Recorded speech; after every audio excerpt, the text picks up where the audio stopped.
Hello, I'm Jeremy Holliday, and this is my presentation on missing booster club funds, my case study for my educational finance class. To start off, I'll give you a quick summary of this case study.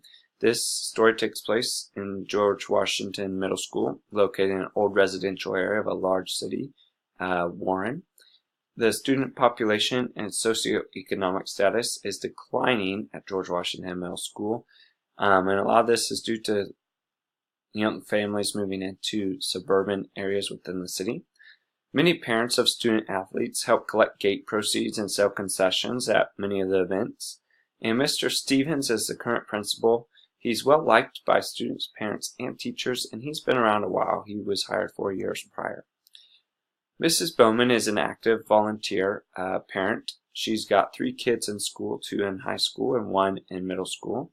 Her middle school daughter is an all-state cheerleader, and Mrs. Bowman submits a request to the PTA to finance her daughter's trip to all-state cheerleading tryouts.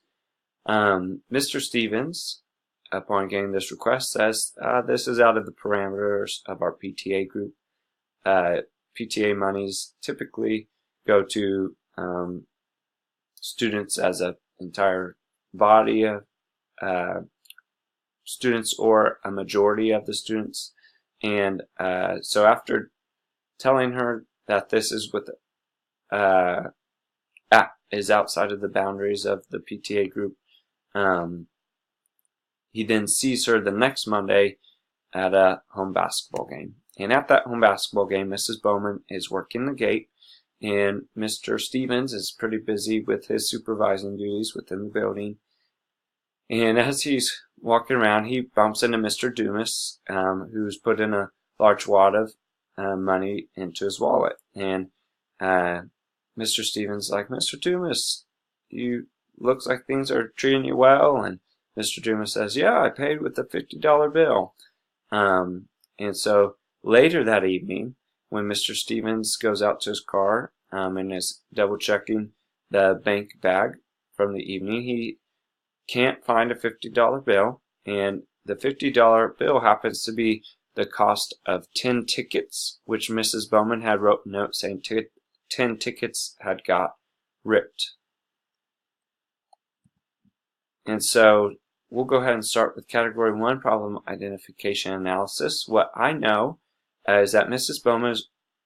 Bowman was wanting finances for her daughter to attend all-state cheer tryouts. Mr. Stevens says, "Hey, this is out of parameters of support from the PTA, and now there's money missing from the gate collection for the game." What I need to know is who else was working with Mrs. Bowman, why were the ripped tickets not kept as proof, and why did Mrs. Bowman still have possession of the bank bag with the door proceeds at the end of the evening? Mrs. Bowman was the one who had given the bank bag to Mr. Stevens before heading out. So the problem overall is money's missing from the bank bag. The money aligns with missing tickets that Mrs. Bowman had said were ripped. This happens to be soon after Mrs. Bowman had asked about her daughter's cheer trip being funded, which is just overall an interesting situation to say the least. Category 2, the plan of action. I would, if I were in Mr. Stevens' shoes, go ahead and call Mrs. Bowman and ask about the ripped tickets, try and get some more information, because I want to hear directly from the source, not from someone else, and I'm going to make sure that I'm documenting what Mrs. Bowman's saying. Then I'm going to look into who was working with Mrs. Bowman to be able to ask them questions, confirm yes, there were 10 tickets ripped, ask them about why is there not a $50 bill in the bank bag, etc. The last step of my action plan would be to create new safeguards if ones weren't in place already, especially regarding where the bank bag gets stored.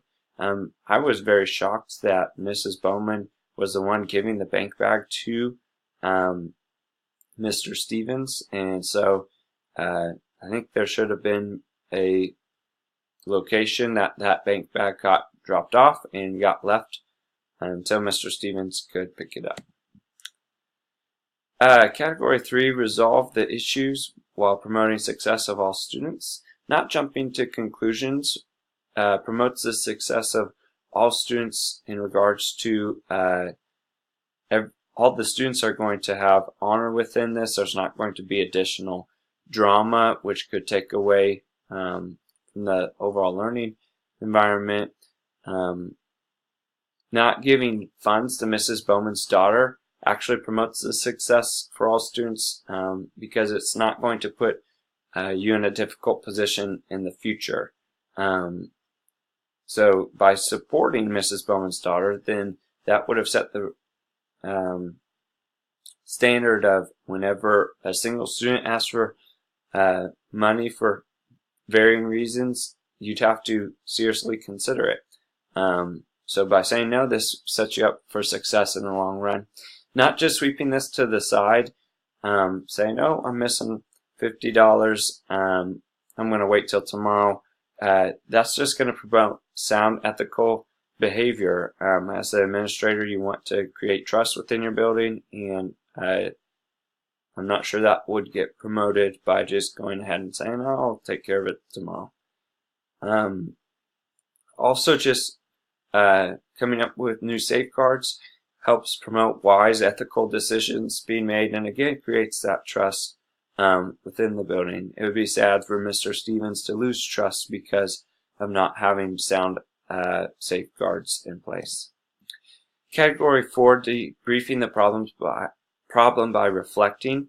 As I was reading this case study, something I was thinking was how easy it would be to jump to conclusions and assume Mrs. Bowman took the money. I think it's important as administrators not to get caught up in biases towards different individuals and to find out the full facts of all situations. I was feeling uneasy as I read this, just at the idea that a parent could legitimately be guilty of stealing money is just not something that I ever hope to deal with as a future administrator. And something I was valuing within this case study was that there were good safeguards already in place. The fact that Mr. Stevens walks out with an additional person to his vehicle is an excellent safeguard. The fact that multiple parents are helping out at these events and there haven't been other problems lets me know that there's probably good safeguards already created, but might need to be fine-tuned just a little bit. Category 4, identifying unresolved issues. A few things that need some further exploration would be how did the tickets rip and where did they go? If that hasn't been established as a safeguard, I think keeping ripped tickets would benefit you in being able to know, oh, here's where these are. It's not someone trying to be sneaky. If Mrs. Bowman didn't take the money, what happened to it? I could not fathom trying to figure out who took money if it wasn't Mrs. Bowman. Mrs. Bowman, in my head, it's just, there's the target, and she's it. And so I would hope that that would be where the problem would get solved and I wouldn't have to chase more trails. Last but not least, what safeguards need to be established is definitely a conversation, or what safeguards need to be fine-tuned to ensure this doesn't happen again. Category 5, Component 1, promoting effective and efficient management of the school district. Parents are serving in multiple capacities within the building already, and I think that shows that Mr. Stevens is promoting effective management. Mr. Stevens is well liked, which also is showing that he's effective and efficient. People respect him. They appreciate him in the job that he's doing. Not sending a student to cheer camp with money from the PTA is an efficient management decision, in that you're not going to be just throwing money to any student that's going to represent the school somewhere.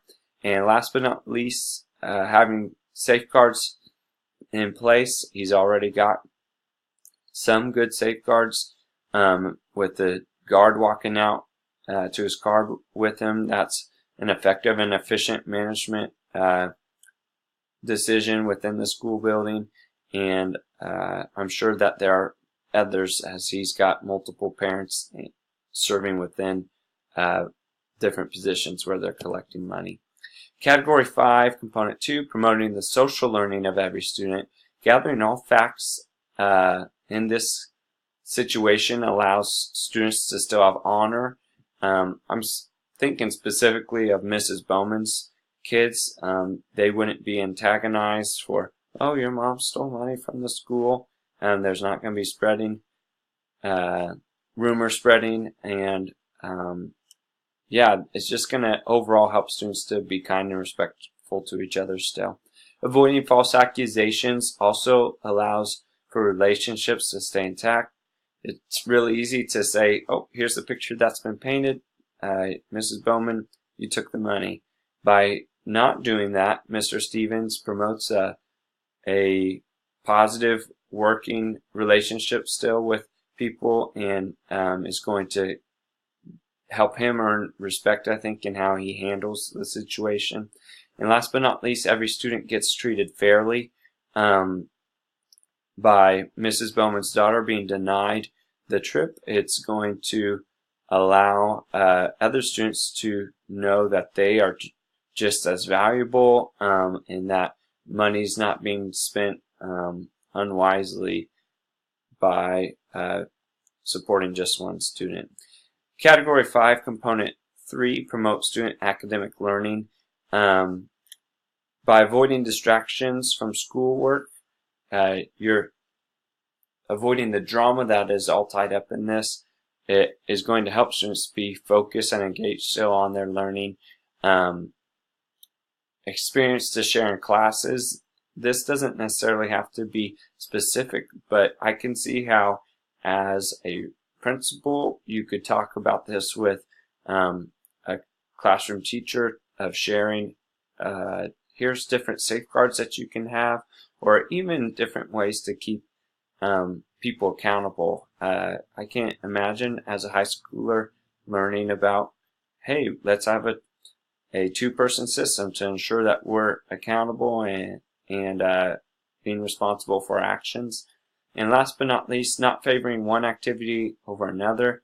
You're promoting student academic learning, because students, again, aren't going to get caught up in, oh, so-and-so is being supported, and then if I submit this idea to be supported financially and it gets denied, feeling very poorly about themselves.